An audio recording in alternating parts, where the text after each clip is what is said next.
ఓం శ్రీ గణేశాయ నమః, శ్రీ సరస్వత్యై నమః, శ్రీ గురుభ్యో నమః, శ్రీకృష్ణ పరబ్రహ్మణే నమః.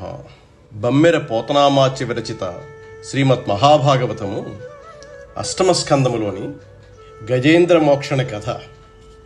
సుఖమహర్షి పరీక్షన్ మహారాజుతో ఈ విధంగా అన్నాడు: ఓ రాజా, ప్రియవ్రతుని కుమారుడైనటువంటి ఉత్తముడు మూడవ మనువై లోకమంతా పరిపాలించాడు. ఉత్తముని తమ్ముడైన తామసుడు నాల్గవ మనువయ్యాడు. అతని కుమారులైన కేతువు, వృషుడు, నరుడు, ఖ్యాతి మొదలైన 10 మంది బలవంతులు రాజులయ్యారు. సత్యకులు, హరులు, వీరులు మొదలైన వారు దేవతలయ్యారు. త్రిశకుడనేవాడు దేవేంద్రుడయ్యాడు. జ్యోతిర్వ్యోముడు మొదలైన వారు సప్తఋషులయ్యారు.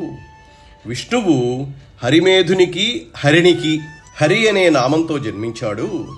దయాసముద్రుడు, అన్ని లోకాలకు ప్రభువైన హరి మొసలికి చిక్కిన గజేంద్రుణ్ణి విడిపించి ప్రాణాపాయం నుండి కాపాడాడు. అప్పుడు పరీక్షిత్తు శుకుని ఈ విధంగా అడిగాడు: నీరాటవనాటములకు పోరాటం బెట్లు కలిగే పురుషోత్తముచే ఆరాటమెట్లు మానెను ఘోరాటవిలోని భద్రకుంజరమునకున్. ఓ మునీంద్ర, నీటిలో తిరిగే మొసలికి, దట్టమైన అడవిలో తిరిగే ఏనుగుకు పోరాటం ఎట్లా జరిగింది?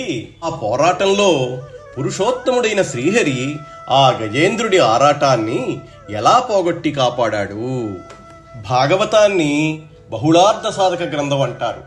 అందులో ఉన్న పంచరత్న ఘట్టాలలో ఒకటైన గజేంద్ర మోక్షంలోని ఎత్తుగడ పద్యం ఇది. చక్కటి ఏకేశ్వరోపాసనతో కూడిన ఘట్టం ఇది.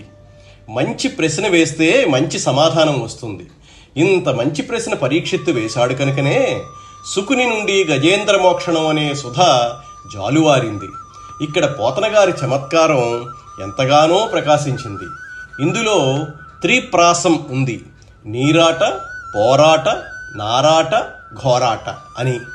భాషకి అలంకారాలు అద్భుతమైన సౌందర్యాన్ని చేకూరుస్తాయి.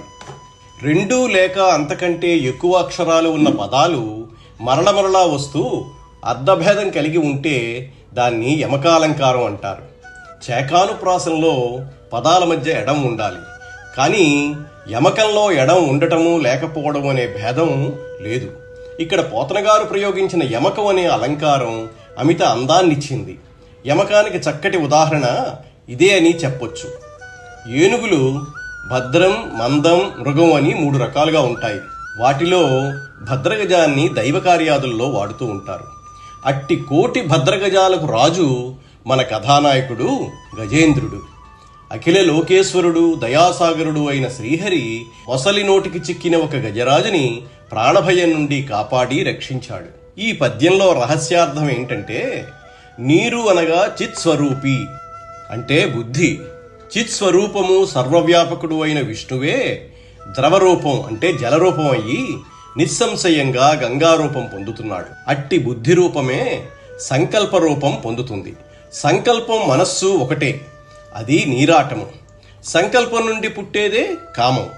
వనమునకు వ్యుత్పత్తి వన్యతే సేవ్యతే ఇతి వనం అనగా జీవులచే సేవింపబడినది వనం.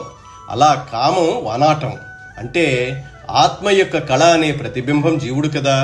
ఆ నీరాటమునకు, వనాటమైన కామమునకు సంసారమైన ఘోర అడవిలో కలహం ఎలా కలిగింది అని ప్రశ్న. పురుషోత్తముడు అయిన విష్ణువు పోరు అనే భవదుఃఖాన్ని ఎలా తొలగించాడని ప్రశ్న.